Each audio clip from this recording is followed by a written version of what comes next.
Howdy everyone, Matt here. I got a question for you. When a patient comes in and tells you that their pain is a 10 out of 10, what do you do? Do you alert EMS? Do you call for paramedics or something like that? Or do you say, no, we're just going to go about it like it's any other day? Let's talk about that. But first and foremost, let me introduce myself. My name is Matt. I'm Matt the PT, and I'm coming at you with another video on another topic of something in the physical therapy world. Second of all, thank you so much for taking your time out of the day to tune into the video. Thank you for the likes, the comments, and the subscriptions. And if you do so feel inclined and enjoy this content, please hit that thumbs up and that subscription button down below. It won't cost you a copay or anything. So 10 out of 10 pain. I want to talk about that from the perspective of a provider, because this came about last week. If you know me, if you follow my content, I do post entertaining videos and things like that. And I posted something about when a patient says they're 10 out of 10 pain and you see something that kind of conflicts with that. And this is the way that you look at it. Well, some people took that and just got very, very upset with it. And I get the comment and think when this happens, the comment always comes out of, well, do you not know about insert this disorder, insert this disorder? Yes, I do. Okay. Leading off. Yes, I've been a therapist almost 15 years. I have seen so much about it. Also, additionally, and I'm going to say this up front, I understand about pain. Pain is different for everybody. Pain is subjective. It can be based on experience. So taking, for example, a young child, this is a good example. They fall and scrape their knee. And they scream so loudly. They scream like they're in this horrible, horrible pain, but it's just like a little light scrape on their knee. Is that a 10 out of 10 pain? Well, to them, yes, because up until that point in their life, they have never felt pain like that. So yes, they are going to say that is the worst pain imaginable. However, if you're in your 50s and you've lived your life and you've done many, many experiences and experienced different sorts of pain, that same little scratch on your knee, you would probably say is like maybe a 2. You may not say it's even that bad because your frame of reference has changed over time. So I get that. The chronicity of a disorder or somebody, if you've been dealing with pain for a long time, understand your threshold for pain drops. So it can be easier to get up to those very, very severe levels on it. And also stress. Stress is a huge factor with pain. And mainly it comes down to, this pain limits you in what you can do. Limited in being able to work, to be a spouse, to be a partner, to be a friend. How are you going to provide for your family? Or how are you going to provide for yourself? How are you going to pay your bills? How are you going to do all these things? It just provides so much stress. And yes, that all can take your pain up. But a thing that's not really discussed, and that's what I really want to get into, is what goes on from our perspective. And I would like to hear from you. If you're a provider, please share your experiences and opinions and all that down below in the comments. But when a patient comes in and says that they are a 10 out of 10 pain, what do we need to do? Now I'm going to first start off. I'm going to tell a little story of an experience, and we're going to use this as an example. So I remember many years ago, I was running several clinics in this area, and I went into one of the clinics in the afternoon and I saw this interaction. Patient had been sitting in the waiting room and they got called back. They stood up, they came back, and they're talking with the therapist. And the therapist said, "Can you please rate your pain for me?" And this patient said, "There are 15 out of 10. And my ears kind of perked up when I heard that. I was like, oh my gosh. Well, the therapist and this patient have a conversation and they're talking, and the therapist is, are you 15 is very, very severe. And this was a young therapist. He'd been in school just a little, probably about 2 years at this time. And he said, 15 is pretty severe. Do you feel like it's really that bad on that? You may need to go to the ER. You may need to do something, because our pain scale, 0 is no pain, 10 is emergency room type pain. The patient's like, yeah, it's 15. It's been a 15. It's all day. It's all the time. It's 15. So this is an interesting thing. And I will say, if you're a provider, what would you do in that situation? Really? And here's some objective things we'll talk about. This patient had been sitting in the waiting room comfortably. That's what we say.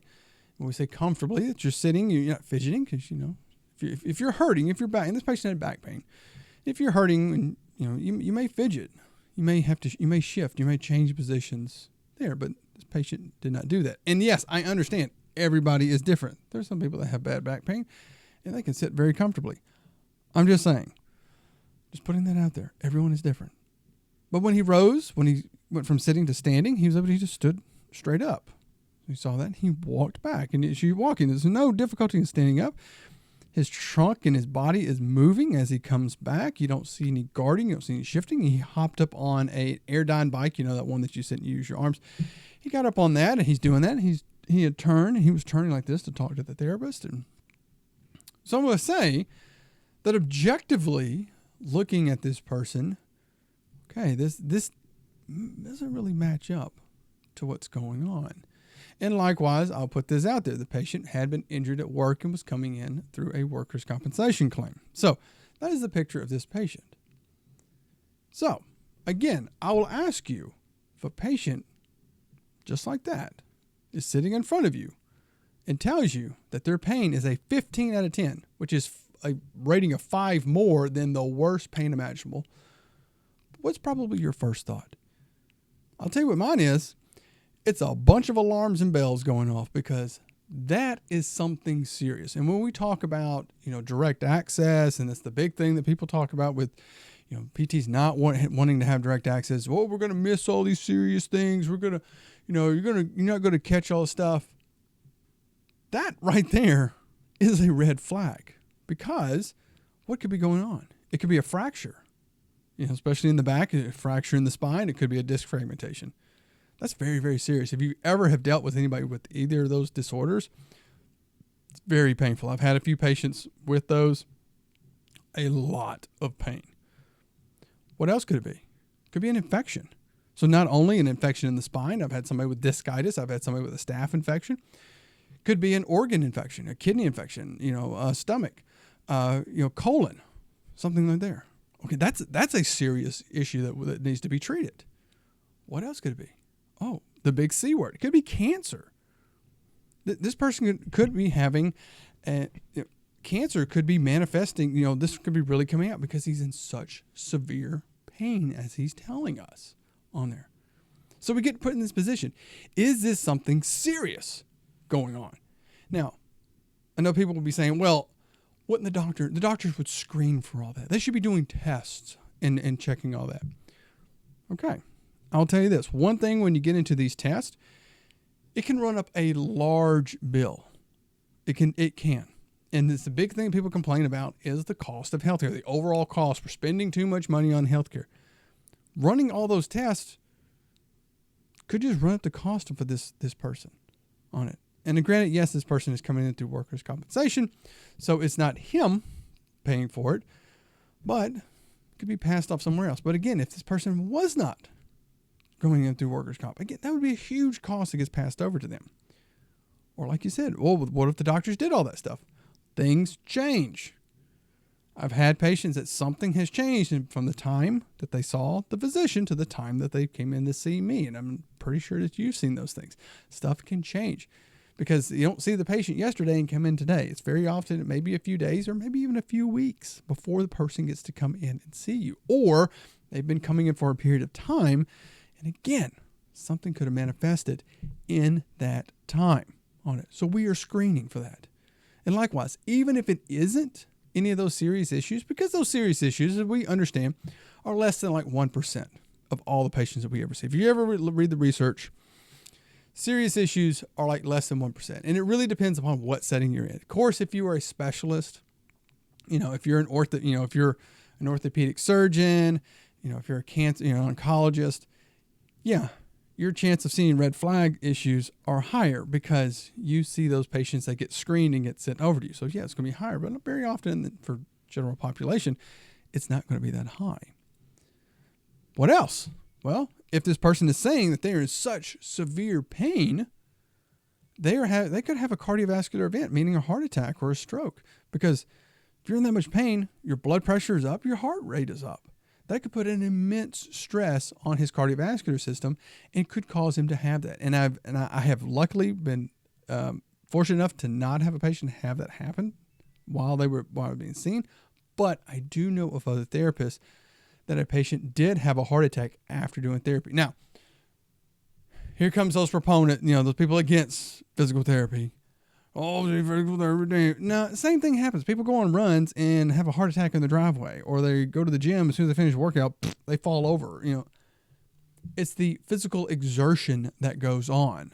That's what can cause it. So there's a possibility those things are going off in our head. But let's flip it all the way. What's the other side of that? Well, this person could be faking it. I'm going to lead off with this as well. That is a super small percentage of people. I think the biggest thing that gets put out with is in the media, journalists, news organizations, they like to talk about, that somebody that was scheming the system and got caught, because it just elicits this emotional response of getting upset and angry. So does that stuff happen? Yeah, it happens on there. I'm just going to say it. So we've got this extreme over here and we got this extreme over here. But where does this person fall? Probably most likely in the middle. And getting into that, it could be, again, what we talked about experience. This could be the worst pain this person has ever experienced in their life.